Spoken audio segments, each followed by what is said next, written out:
Crypto exchange क्या होता है? कितने प्रकार के होते हैं? क्या क्रिप्टो एक्सचेंज सेफ है? बेस्ट क्रिप्टो एक्सचेंज को कैसे पहचानें? ऐसे कुछ सवालों के बारे में जानकारी प्राप्त करेंगे। जो लोग क्रिप्टो के बारे में जानना चाहते हैं, जो क्रिप्टो लवर हैं, उनको कभी ना कभी क्रिप्टो एक्सचेंज के बारे में भी जानना पड़ेगा और कोई ना कोई क्रिप्टो एक्सचेंज का उपयोग करना पड़ेगा। इसलिए आइए जानते हैं कि क्रिप्टो एक्सचेंज क्या है, क्यों ज़रूरी है, ना हो तो क्या फ़र्क पड़ेगा। नमस्कार दोस्तों, मेटा मित्र चैनल में आपका स्वागत है।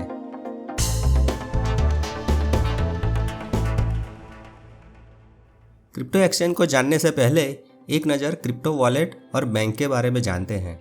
जैसे पैसे रखने की जगह बैंक अकाउंट है, वैसे ही क्रिप्टो कॉइन्स यानी क्रिप्टो एसेट को रखने की जगह आपका क्रिप्टो वॉलेट है।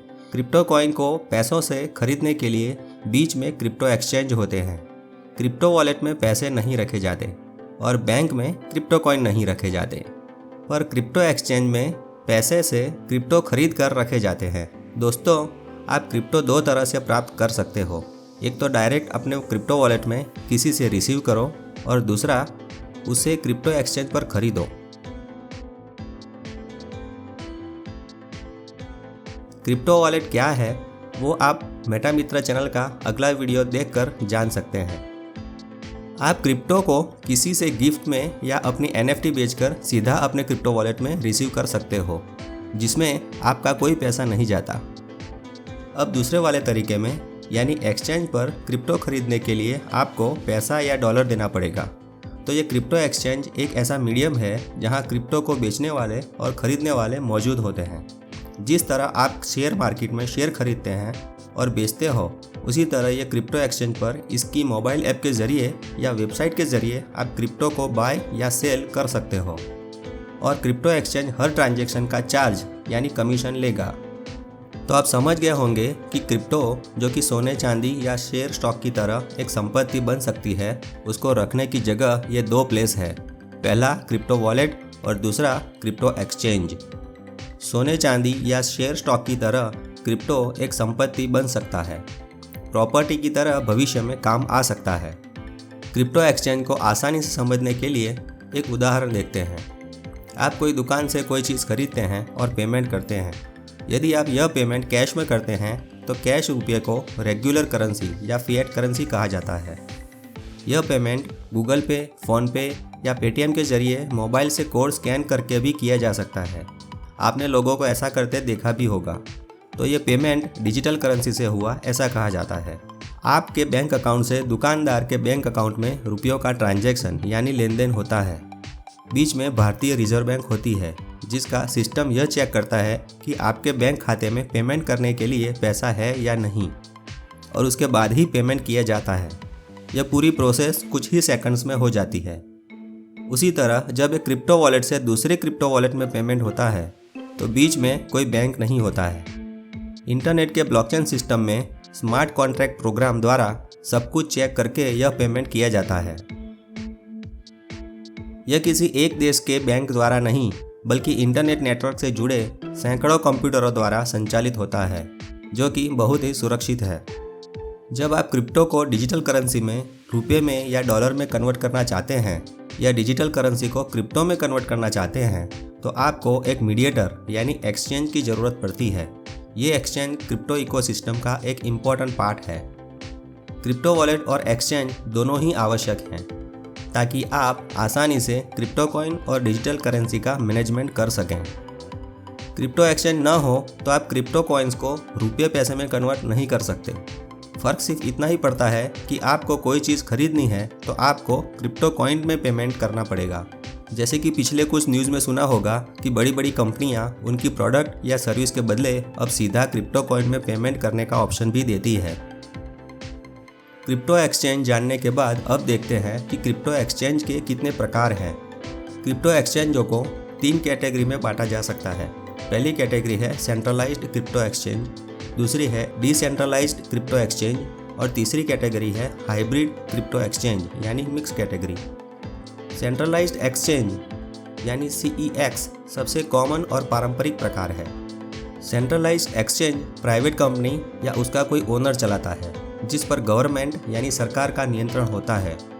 प्राइवेट कंपनियां निवेशकों को क्रिप्टो में बाय सेल करने का व्यापार करने के लिए यानी ट्रेडिंग के लिए एक प्लेटफॉर्म देती है।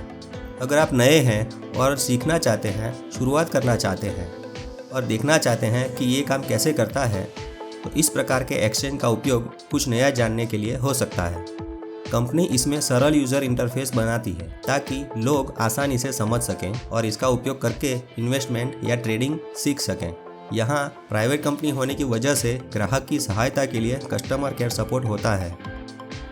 लोगों को KYC प्रक्रिया में अपना आधार कार्ड या नाम, पता और मोबाइल नंबर जैसी पर्सनल इन्फॉर्मेशन भी देनी पड़ती है। सारा डाटा एक ही सर्वर पर होने की वजह से यहाँ हैकिंग की समस्या हो सकती है। सेंट्रलाइज्ड एक्सचेंज इंश्योर्ड होते हैं, यानी कि उन्होंने बीमा लेके रखा होता है, इसलिए उसको किसी भी तरह का डैमेज होता है या नेचुरल कैलामिटी होती है या कुदरती आपदा आती है तो कुछ हद तक आपका क्रिप्टो आपको वापस मिलने की संभावना होती है। यहाँ बड़ी संख्या में लोग ट्रेडिंग करते हैं, इसलिए लिक्विडिटी वॉल्यूम ज़्यादा होता है। ये सेंट्रलाइज्ड एक्सचेंज के कुछ एग्जाम्पल्स हैं, इससे ज़्यादा भी हो सकते हैं। अब देखते हैं दूसरी कैटेगरी। क्रिप्टो एक्सचेंज की दूसरी कैटेगरी है डिसेंट्रलाइज्ड एक्सचेंज। ये DEX इंटरनेट नेटवर्क से जुड़े सैकड़ों सर्वरों पर आधारित ब्लॉकचेन सिस्टम पर होते हैं। इसका मालिक कोई एक इंसान नहीं है और ना ही इस पर कोई गवर्नमेंट का नियंत्रण है। यहाँ आपका कोई KYC देने की ज़रूरत नहीं है, इसलिए प्राइवेसी या गोपनीयता कायम रहती है। ये हैकिंग फ्री है। यदि एक सर्वर पर हमला होता है तो दूसरे सर्वर काम करना जारी रखते हैं।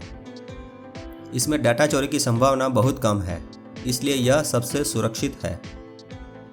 ये एक्सचेंज एक person to person business model के आधारित मार्केट की तरह है, यानी आपको किसी थर्ड पार्टी कंपनी को अपने क्रिप्टो कॉइन्स देने की ज़रूरत नहीं। डिसेंट्रलाइज्ड एक्सचेंज में ट्रेडिंग कम होती है और यहाँ स्लो स्पीड में ट्रांजैक्शन होता है। ट्रांजैक्शन में गैस फी लगती है। यूज़र इंटरफेस को समझना थोड़ा मुश्किल लगता है। खास बात, यहाँ कोई ग्राहक सहायता केंद्र यानी कस्टमर सपोर्ट सिस्टम नहीं होता है। यदि आपने अपना पासवर्ड या वो सीक्रेट शब्दों को कहीं खो दिया जो आपने अकाउंट बनाते वक्त अपनी चाबी के रूप में लिखे थे, तो आपको यहाँ कोई मदद नहीं मिल सकती। ये डिसेंट्रलाइज्ड एक्सचेंज के कुछ एग्जाम्पल्स हैं, इससे ज़्यादा भी हो सकते हैं। अब देखते हैं तीसरी कैटेगरी। क्रिप्टो एक्सचेंज की तीसरी कैटेगरी है हाइब्रिड एक्सचेंज। यह हाइब्रिड एक्सचेंज पहले दो एक्सचेंज यानी सेंट्रलाइज्ड और डिसेंट्रलाइज्ड एक्सचेंज के गुणों को मिलाकर बनाया गया है। पहला फ़ायदा ये है कि इसमें डिसेंट्रलाइज्ड के फीचर तो होते ही हैं, पर इसका यूज़र इंटरफेस सिंपल बनाया होता है ताकि आसानी से समझ में आ सके। दूसरा फ़ायदा ये है कि यहाँ आप क्रिप्टो को रुपये पैसे में कन्वर्ट कर सकते हैं। तीसरा फ़ायदा ये है कि ट्रेडिंग में मैचिंग स्पीड डिसेंट्रलाइज्ड के कंपैरिजन में फास्ट है, पर ट्रेडिंग वॉल्यूम और लिक्विडिटी कम होती है। हाइब्रिड एक्सचेंज में यहाँ यूज़र का क्रिप्टो सेफ रहता है क्योंकि कोई कंपनी के सर्वर पर डेटा नहीं रहता। सेंट्रलाइज्ड एक्सचेंज के मुकाबले इस हाइब्रिड एक्सचेंज में फीचर्स कम होते हैं। डिसेंट्रलाइज्ड और हाइब्रिड एक्सचेंज पर लिमिटेड क्रिप्टो टोकन लिस्टेड होते हैं और सेंट्रलाइज्ड एक्सचेंज पर ज़्यादा क्रिप्टो टोकन लिस्टेड होते हैं। ये हाइब्रिड एक्सचेंज के कुछ एग्जाम्पल हैं, इससे ज़्यादा भी हो सकते हैं। सबसे खास फीचर ये है कि कोई गवर्नमेंट अपने देश में क्रिप्टो पर पाबंदी लगाता है तो सेंट्रलाइज्ड एक्सचेंज में से क्रिप्टो को वापस लाना मुश्किल हो जाता है, पर डिसेंट्रलाइज्ड और हाइब्रिड एक्सचेंज में आपका क्रिप्टो सेफ रहता है क्योंकि ये किसी भी देश की सरकार के नियंत्रण में नहीं होता। तो दोस्तों, ये थी जानकारी क्रिप्टो एक्सचेंज के बारे में। उम्मीद है कि आप बेस्ट क्रिप्टो एक्सचेंज को अब आसानी से पहचान पाएंगे। ये तीनों कैटेगरी में से कौन सा एक्सचेंज फ्यूचर में आगे बढ़ेगा, ये तो आने वाला वक्त ही बताएगा। आने वाली वीडियो में जानेंगे क्रिप्टो वॉलेट और क्रिप्टो एक्सचेंज में क्या फ़र्क है, इंडिया में सबसे पॉपुलर क्रिप्टो एक्सचेंज कौन कौन से हैं और घर बैठे क्रिप्टो कॉइन बनाने के तरीके कौन कौन से हैं। ये सब जानने के लिए मेटा मित्र से जुड़े रहें, नया नया सीखते रहें और मस्त रहें। मेरा मित्र मेटा मित्र। जय हिंद, जय भारत।